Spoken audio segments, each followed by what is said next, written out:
অনেক অনুভূতি আনন্দ লাগতেছে। আজকে আমি ৬৮ নম্বর ওয়ার্ড বিএনপির নেতৃবৃন্দ যারা আছে এবং তরুণ প্রজন্মকে নেতৃত্ব দিয়েছি। আমার বন্ধু সেলিম রাজা সে ৬৭ নম্বর ওয়ার্ডের তরুণ প্রজন্মকে নেতৃত্ব দিয়েছে।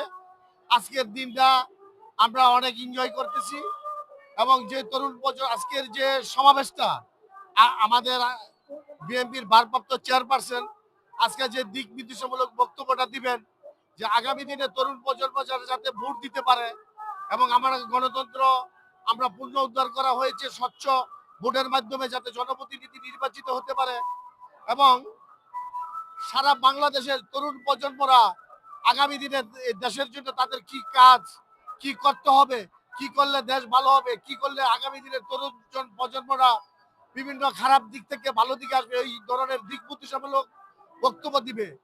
আপনারা দেখেন বিএনপির ভারপ্রাপ্ত চেয়ারপারসন তারেক রহমান তরুণ প্রজন্মকে ডাক দিয়েছে, লক্ষ লক্ষ লোক জনস্রোত যাকে থামানো যাচ্ছে না, মানুষের তিল ধরার ঠাঁই নাই।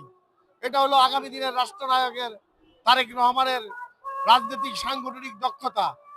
বর্তমানে অন্তর্বর্তী সরকারকে আমরা বলতে চাই ডিসেম্বরে নির্বাচন দেন, আর না হলে আজকের অবস্থানটা আপনারা একবার অনুধাবন করেন। ছোট ছোট ছোট বাচ্চা দিয়া এবং অন্তর্বর্তীকালীন যে সরকার আপনারা করেছেন এটা দিয়ে আপনারা বেশি দূর যাইতে পারবেন। আপনারা নির্বাচন দিয়ে আপনারা বিদায় নেন সম্মানের সহিত। আগামী দিন আপনাদের উজ্জ্বল ভবিষ্যৎ থাকবে। বাংলাদেশ জিন্দাবাদ, খালেদা জিয়া জিন্দাবাদ।